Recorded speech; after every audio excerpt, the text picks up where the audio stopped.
السلام علیکم ورحمۃ اللہ وبرکاتہ۔ امید کرتا ہوں کہ آپ حضرات خیریت سے ہوں گے۔ دوستو، کیا محرم کی 10 تاریخ کا روزہ رکھنا مکروہ ہے؟ کچھ لوگ یہ کہتے ہیں کہ محرم کی 10 تاریخ کا روزہ رکھنا مکروہ ہے، اور کچھ لوگ یہ کہتے ہیں کہ محرم کی 10 تاریخ کا روزہ رکھنا سنت ہے۔ تو چلیے اس کی جانکاری کے لیے ہم جامعہ علوم اسلامیہ کا فتویٰ دیکھ لیتے ہیں۔ چنانچہ کسی سائن نے جامعہ علوم اسلامیہ سے سوال کیا ہے 9 اور 10 محرم کے روزے کی شرعی حیثیت کیا ہے؟ تو چلیے دیکھتے ہیں جامعہ علوم اسلامیہ نے اس کا کیا جواب دیا ہے۔ بسم اللہ الرحمن الرحیم۔ عاشوراء کا روزہ رسول اکرم صلی اللہ علیہ وسلم کے قول و عمل سے ثابت ہے۔ اس کی فضیلت بھی احادیث مبارکہ میں وارد ہے۔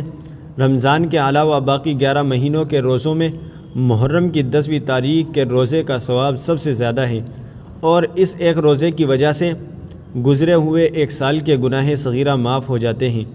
البتہ جب رسول اکرم صلی اللہ علیہ وسلم کو بتلایا گیا کہ یہود بھی عاشوراء کے روزے کا اہتمام کرتے ہیں، تو رسول اکرم صلی اللہ علیہ وسلم نے آئندہ سال عاشوراء کے روزے کے ساتھ 9 محرم کو بھی روزہ رکھنے کی خواہش کا اظہار فرمایا تھا، جس کی بنا پر فقہاء کرام نے عاشوراء کے ساتھ 9 محرم کے روزے کو مستحب قرار دیا ہے، اور مشابہات یہود کی بنا پر صرف عاشوراء کا روزہ رکھنے کو مکروہ تنزیہی قرار دیا ہے۔ لہذا 10 محرم کے روزے کے ساتھ 9 یا 11 محرم کا روزہ بھی رکھنا چاہیے۔ محرم الحرام کا پورا مہینہ ہی قابل احترام اور عظمت والا مہینہ ہے۔ یوم عاشوراء کے علاوہ اس پورے مہینے میں بھی روزے رکھنے کی فضیلت احادیث میں وارد ہوئی ہے، اور آپ صلی اللہ علیہ وسلم نے ماہ محرم میں روزہ رکھنے کی ترغیب دی ہے۔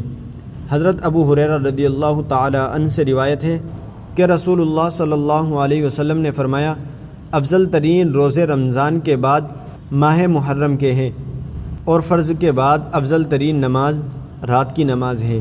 فقط واللہ عالم، دارالفتہ جامعہ علوم اسلامیہ، علامہ محمد یوسف بن نوری، ٹاؤن۔